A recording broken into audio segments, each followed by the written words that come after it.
Hello and happy wonderful Friday to you. May your moments be filled with peace, ease, and well-being for your different kind of happy. Today I got to do something that I absolutely enjoy, and it's a technique I learned many years ago when I read Julia Cameron's book, The Artist's Way. This technique is called the artist date. And what you do is for a few hours, a day, however much time you have, you take yourself out on a date. And it's important that you go with yourself and not with others because in a social environment, we're back to being pulled out and having to engage and having to adjust ourselves to please others, to negotiate the time that we're going to spend together as to what to do, where to go, etc. The intent of the artist date is for you to spend that time with yourself and to just allow the mind to get into a creative mode, to not have any agendas necessarily, to allow yourself just to be guided to where to go, what to do, and stay completely open because so much of our days, so much of our lives are structured.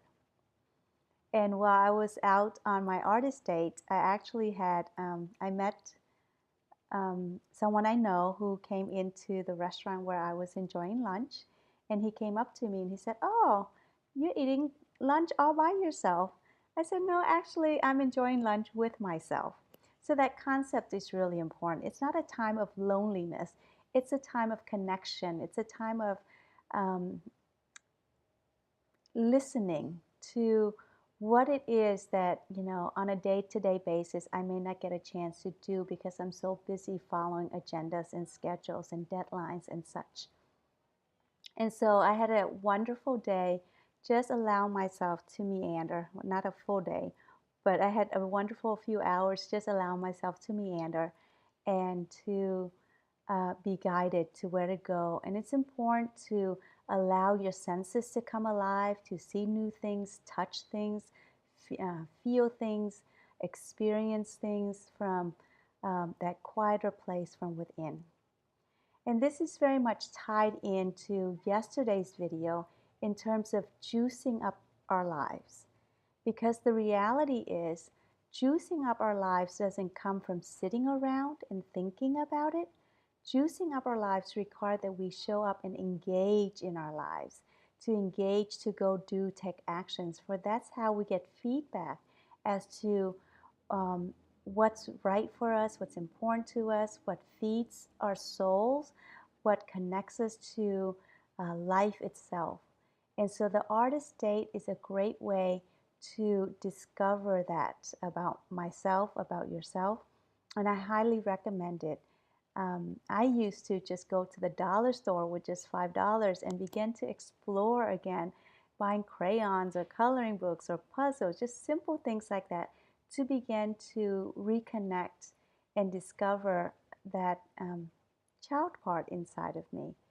And it's a beautiful process of unfolding. It's a beautiful process of getting back to who I am, to what I know is true for myself, not what others have conditioned me to believe to be who I am. And so maybe this weekend you can allow yourself a few hours to just explore yourself in terms of where would your intuition guide you to go? What would your intuition guide you to do if you weren't following someone else's agenda?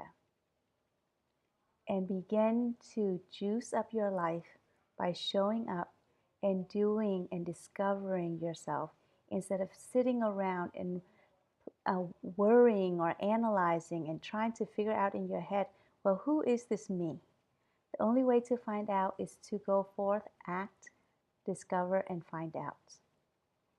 If you're interested in other tools in terms of beginning this journey, the Intro to Yoga workshop that I'm offering tomorrow from 2 to 4 is a great way because you begin to understand the deeper teachings of yoga and how yoga actually can show up in your life. It's not just about touching your toes. That is not a requirement at all, but how the different tools of yoga can get you out of your comfort zone to expand your perception, expand your capacity so that you can begin to juice up your life. I hope to see you tomorrow at the studio from 2 to 4. If I don't, have a wonderful weekend and let's go juice it up and take yourself out on a date. Thank you for watching and namaste.